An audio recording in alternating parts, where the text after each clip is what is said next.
What's going on, guys? For today's video, I want to talk about collaboration. I think it's really important for brands to be thinking about collaboration, using it as a tool for marketing, as well as just like gaining sales and kind of just growing your audience. So I'm going to take a look at some examples from some larger brands and who does it well, as well as some smaller brands I think might be a little more applicable to kind of look at who they've collaborated with, why they have, and then how they've done it effectively, so you can kind of be thinking about how you can collaborate with other brands within your space, within your niche. And so, yeah, without further ado, let's get into it. Okay, cool. So pretty much like the grandfather of collaboration, I won't talk about them too much, but Kith, they collaborate with pretty much anyone and everyone. You're probably familiar with them. They just did a collaboration with Elmo and Sesame Street. But right before that, they did BMW. And then right before that, it was Batman, all within the span of like 3 to 4 weeks. So obviously they are a massive, massive brand. They're able to, pull off these collaborations. I'm sure all these have been worked on months to even like a year plus prior in advance before these actually come to fruition and the full collection. But yeah, definitely a good brand to look at for collaborations done well. A lot of it comes down to the storytelling, the use of old iconography, kind of hitting on a lot of that nostalgia point that Kith does pretty well, and expanding into other interesting products outside of just the clothes themselves. We have even brand activations with movie launches, and that's one thing I do want to will definitely be getting into, is that collaboration can be more than just you guys making some clothes together. Really be thinking about how you can activate as a brand, whether it's like a pop up, some type of product that's outside of clothes that's not often made. So yeah, there's a lot of things to think about. They did, I think, like these trading cards. Obviously, they're kind of hot right now. Have been for the last couple of years. But yeah, Kith done amazing with collaborations. Some might argue that they do too much and too many. I kind of agree with that, but it's kind of what's made them pretty successful while still maintaining a high like brand authority level, if you will. Okay, so next one I want to look at is the brand Gentle Monster. They're definitely like a high-end luxury eyewear brand. They have been going crazy for a while. If you're not familiar with them, definitely check them out. High levels of photography, intentionality. Their products look good. I haven't seen any of them in person, but yeah, they activate with a lot of influencers as well, which is smart. But yeah, they just did this collab with Tekken, and yeah, this is just a badass like eyewear that works really well for them. Obviously, as a brand that positions themselves as kind of a little more out there, really going crazy just on the eyewear. It's not about like high quality, like simple, but like high quality, like just super crazy. So this works really well for them. So yeah, it's important to be thinking about collaborations that align with the brand as well, not just collaborating with another big brand like Tekken. But this probably wouldn't make sense for what brand, like what was it, Warby Parker. That probably wouldn't make sense for them to collab with something like Tekken. Yeah, making sure the collaboration fits within like your kind of ethos, brand identity, and then if you have the budget to go crazy with some cool animation, I mean, they did an entire brand pop up activation again. They have this massive like Tekken figure with the massive glasses on. This is super sick, and this all just adds to the brand, affinity, and really just building brand. And to sell, eyewear for high amounts of dollars, hundreds of dollars, you kind of need to do stuff like this. Obviously, if you're a brand that's positioning yourself as a much lower price point, not as high on the art direction, or probably just lower budget, you won't be able to do all these things, but there's still some things that you can kind of, learn from a lot of these collaborations. Next one I want to talk about really quickly is SpongeBob X Uniqlo X Cactus Plant Flea Market. CPFM has been one of my favorite brands for a while, just because of the art direction they use, as well as the whole, like, especially the puff print back in the day, like 4 or 5 years ago. Went crazy. I loved it. Nowadays, still like a lot of the work they do. I like this one for a handful of reasons. One, you have like a three-way collaboration, so that's always one thing to think about. You have like a Uniqlo, which is pretty much just like an in-house, not really like a retailer, but kind of acts like one in some ways. But then you have the SpongeBob SquarePants IP, which of course everyone knows, very valuable IP, and it hits both kids and like young adults into like that kind of demographic. And then you have Cactus Plant Flea Market, who's been known for crushing it in the streetwear slash fashion industry for a while now. So in terms of the clothes themselves, I'm a fan of this hoodie. Personally, if Uniqlo, you want to send me one, Will love this hoodie. I like the way it's executed. One thing to be thinking about with collaborations is how you can implement your brand design into a collaboration. So if your brand's known for like one or two things, think about like Cause, for example, has the X's on the eyes, right? And they do a tons of Uniqlo collaborations where it's like that. Catches Plant Flea Market's known for their like smiley face logo. It's literally just like let me pull it up. It's literally just this. It's a smiley face with two eyes, like an extra set of eyes above it. So what they did for this was they did the SpongeBob collaboration, and you have just the SpongeBob cast, SpongeBob, Mr. Krabs, Squidward, Patrick, all of them. Then they all have this extra set of eyes above them.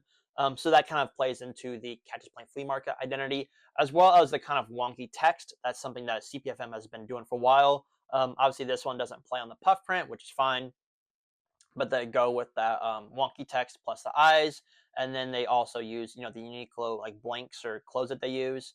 So yeah, I think this is a proper collaboration. It's also really smart just from a business perspective to CPFM is a brand that's generally a lot more expensive. So by working with Uniqlo, they're able to get people to buy into the brand at a much lower price point, which is just super super smart, giving that type of ability to access your brand without having to like go on a massive sale or just like go on your site and you normally have $300 hoodies, then you just have these ones for like 40 for whatever reason. Like I think this is a really smart way of playing that, and clearly it's worked out for them. They also did plushes for this, which worked very well.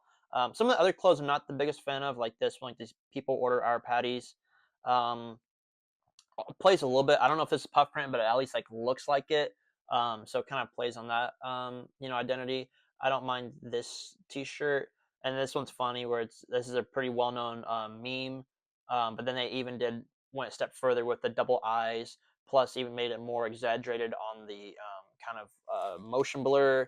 And yeah, I think they were smart the way they played some of these, playing on type of like memes, still doing like the double eyes, and then they also did a kids collection as well. Again, CPFM I don't think normally does or has kids clothes, so just another way to access and further expand the brand audience, if you will. That it had, and again, I think the best part of the collection was the plushes, which long sold out. Don't have those here, but yeah, awesome collaboration. Love that one. So one more I want to look at before I get into some like smaller brands and kind of what they've done well. They're just mentioning Cortiz and Nike. One interesting thing to think about here is that this is like the opposite of Kith, where Cortiz almost does like zero collabs. They're all about their own brand. They've only collabed with either other massive artists, I believe, like Slon, or they did Supreme, obviously, which is just them showing that they're here, like they have made it. Cortez over the last couple of years has really blown up and is a massive, massive, massive streetwear slash fashion brand. And then most recently, they did this Nike collaboration with full. We have the shoes, the Huaraches, and then we have this track set, which I personally am a fan of. I like this kind of. I think it's 3M, and then the kind of pattern detailing. I think this is smart. They have the logo on the back. Overall, I think these are cool clothes, and the collaboration's done well. One thing I wanted to note is how to activate again your brand without just doing the clothing collaboration. So of course they had a super sick video. Definitely watch this if you haven't. It was directed by Gabriel Moses, who is just an awesome UK-based like creative director, photographer person. And then this one they tapped into because the brand's based in the UK for soccer slash football. They did this awesome campaign highlighting a lot of top Prem players as well as just other people. They have like Kobe Mainu. I think they have Foden. Yeah, and then they have Slon, again, the artist. They had Edgar Davids they tapped into. So just a lot of cool people that they tapped into for this campaign. Definitely check that out. And then they also did this really cool thing where you had to go through like this maze, if you will. And so if you completed the maze in X amount of time, you were actually able to buy the product. So really smart installation, as opposed to just having a pop-up where people come in and shop. It's actually adding an extra like gamification element to where you have to be able to do X thing to get the desired outcome, the product, right? I think they actually, yeah, they win these for free if they do this. I'm assuming if not, they were still able to buy it normally. I'm not entirely sure. And then furthermore, they did one recently where they were in the New York City, and they did these newsstand locations. So you had to go get a newspaper at one location and then go to the actual pop-up at another, and you had to show that you had a newspaper, which I believe they gave out for free to actually be able to buy the shoes. So again, just adding more to it. This just builds brand. It helps build hype. Especially this works when your brand is this crazy popular and it's a Nike collaboration. So of course it was destined to work no matter how good or bad the shoe is. I think objectively it's a pretty decent shoe, nothing crazy. Obviously, it's not a super popular silhouette, but still they did their thing with it, and works well. So yeah, collaboration done well. So next one, Half Evil. I think they're kind of, if you will, maybe like the Kith of the underground streetwear scene, if you will. And just the regards that they do a ton of collaborations, which isn't inherently a bad or good or bad thing in my opinion. So we have one right here they did with the brand ABKD. I'm actually not too familiar with them. Abacada. The clothes themselves are decent. But yeah, I think it's really smart for them to be just collaboration with other like decently sized streetwear brands in the scene, as well as they've done another different artists, which is always awesome. Doing artist collaborations is smart, and really just continue to build their brand. They did one with Crash Vancouver. This one was a reversible zip they did, and they did like 500 of these and sold those out. So definitely a pretty successful brand. Of course, they are based out of Chicago. I've been killing it for a while. I know they've done a ton of other collabs. I'll have to find them. I do a lot of these cool like graphic rips too. I'm a fan of this one. Cool visual work. Here they did with Absurd. Again, just another nice collaboration. I think they do some pop-ups for some of these, as well as they even did like a zombie map for this one. So yeah, the more you can do to like activate your brands without just doing the clothes is important, and obviously not just slapping two logos together is important. So the more you can have by combining the two ethos into the design element as well as the activation, whether it is a pop-up or something extra to it, maybe it's only digital but it's a cool experience. Yeah, I think that's just really important for a good collaboration. Next one I want to take a look at is Fugazi. They did two pretty dope collabs. They did one with Absent. I think this was a couple years back, and then they did one with Unsound Rags. So starting with the Absent one, they did this little billboard. I like this. They're really clever on a lot of their marketing. Definitely a brand to check out on their marketing campaigns if you have not already before.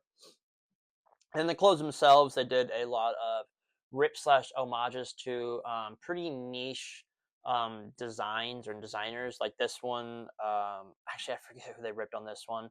But then they did the Virginia Creeper. Maybe that was this hoodie. Maybe it wasn't. I'll have to find it. But yeah, from a design standpoint, tap into the Absent pretty well. A lot of their clothes say, "Have you been absent lately?" Kind of playing on this idea. They have the double knee pants, pretty cool, and they developed their own like collaboration logo, which is like super smart in my opinion. They did like the big A, almost like the anarchist kind of logo, and they did this little Fugazi one, which I'm not entirely sure what it is. It's like holding like a dagger. They've used this a lot, this motif on a lot of their clothes. Then they use that, combine the two, and then use that as an all over print on the pants, on this jacket. I think they even did like a card holder together. So yeah, that's pretty smart. Graphic tees were solid. Yeah, they have this logo right here. You can see on this cardigan. Super dope collab, and I think they might have done a video for it, maybe not. And then yeah, of course, this little like ad right here, and then here's the whole collection. Here's the card holder I was talking about. Yeah, they use that logo on a lot of stuff. So, and this hoodie is the one I was talking about. References an OG Raft hoodie from like the early 2000s. I think it's Virginia Creeper. Yeah, pretty cool. They also did this Unsigned Rags collaboration. I don't know if this is part of it or not. No, they did. Yeah, this one right here, I would definitely look into. Again, they're just really clever on a lot of their marketing. They ran this one as like the old what people would see on TV, like the mesothelioma commercials. They invented this unsound ileoma, and then they had the Fugazi tie into it. Pretty smart, and then they did a cool lookbook, and the clothes themselves are pretty decent in my opinion. Nothing too crazy here, but yeah, cool clothes. Wasn't just slapping two logos together. And they did this one as well. This one's really funny. Definitely check this one out yourself. Yeah, solid collab, and they did a brand activation as well. So yeah, I don't know what they did more to it besides that, but yeah, solid collab. And again, just collaborating with brands that are kind of at your level ish, and in your like industry or niche is pretty important.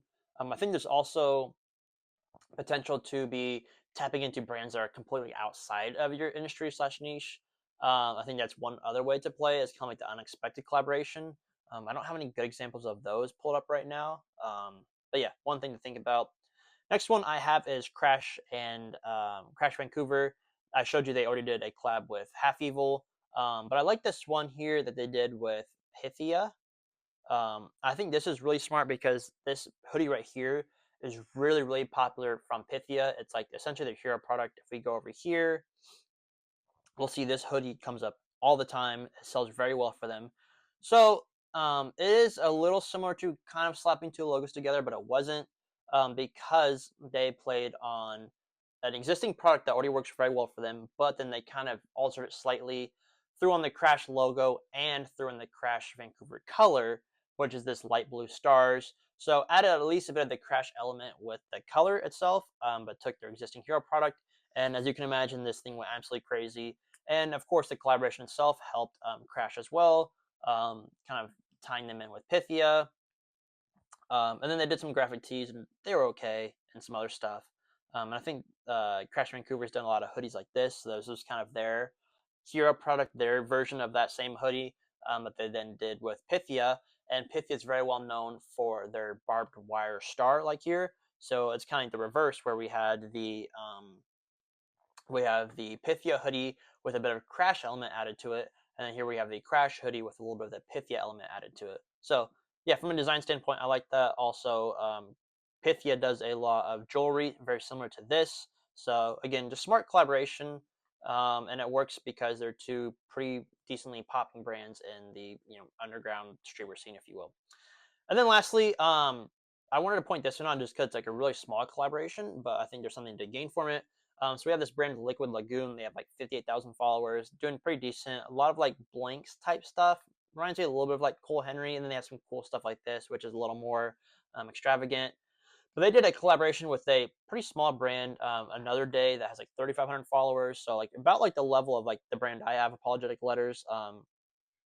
But I think this is pretty cool that you have a brand that's like that small, collaborating with another brand that's like at like the 50,000 followers. And of course, followers don't mean everything, and honestly don't mean a lot. I'm really using this just for educational purposes, but cool to see a collaboration like that happen together, and then they came together and created a product that's like completely new, objectively not anything too crazy. Like I like it; it's at least different, maybe a little out there, but still a pretty cool product. And then they did a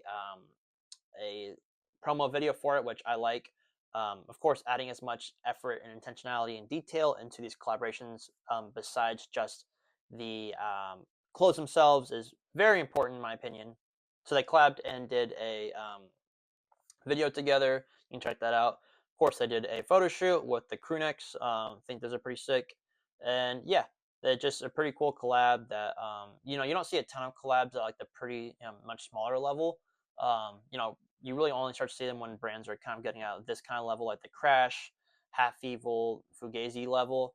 But yeah, I think it's an important thing to think about collaboration for your own brand. Not really rushing into it, but when it feels right and you have someone that you find another brand that you like, or I don't think there's anything wrong with reaching out and having a conversation about it, or even like an artist. I did one recently. My brand, Apologetic Letters, I did an artist collab. So I tapped into a local Indianapolis-based artist whose name is Suede, and so I had these existing aura vests, what they're called, and he's a really sick paintbrush artist, and he did this Lucario on one and then tagged his name down here right next to my brand name that was embroidered. Super sick. And again, didn't really take too much from either of us. He's been doing this every day, so it wasn't much for him to just go out there and do this piece. And then he also did this chest one on one of my shirts called the Magnus shirt. So yeah, collaboration can come in a lot of forms, whether it's two brands or like an artist tapping into a brand. But at the end of the day, it's growing both brands' audiences, as it gives us another way to sell some more product, of course. And yeah, it just adds to building brand and building the story. So that's kind of all I had for today. If you want to see a part two, let me know. Would love to dig deeper into some other brands. If you want to see some more like well-known brands, I can definitely do that. If you want to stick to kind of like the smaller, less-known stuff, completely happy to do that as well. But yeah, drop a like, comment, and subscribe if you haven't already. And until then, I'll see you guys next time. Thank you.